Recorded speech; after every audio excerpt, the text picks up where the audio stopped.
মন কোথায়? আজ থেকে বহু বছর আগে সাহিত্য সম্রাট বঙ্কিমচন্দ্র চট্টোপাধ্যায় লিখেছিলেন আমার মন প্রবন্ধে দেখেছি আমরা যে কমলাকান্ত আফিংখোর তিনি আফিংয়ের ঘোরে যে সমস্ত কথাগুলো উপহার দিয়েছেন সেগুলি সত্যি আমাদেরকে পথ দেখাচ্ছে। কি তিনি মনকে খুঁজছেন, বলছেন আমার মন হারিয়ে গেছে, কখনো রান্নাঘরে, কখনো বোয়ালিনীর বাড়িতে। কারণ তিনি ভাবছেন হয়তো মনটা এই দুটি জায়গা থাকতে পারে। সবাইকে জিজ্ঞেস করতেন যে আমার মনকে দেখেছো?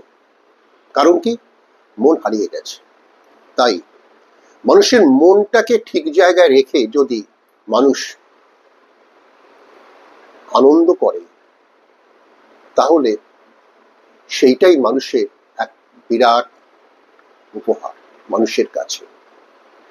আনন্দ আনন্দ, তাই আনন্দটাকে আপনি যদি যতখানি আপনার মনের মধ্যে ঠাঁই দিতে পারবেন ততখানি আপনি অপর মানুষকে ভালোবাসতে শিখবেন এবং আপনার মন আরো বেশি বেশি মাত্রায় আপনার মন আন্দোলিত হবে। বাগানের ফুল যখন প্রস্ফুটিত হয় আমাদের মনে একটা আনন্দ আসে, তেমনি আপনার মনটাও একটা বাগান, ফুলের বাগান।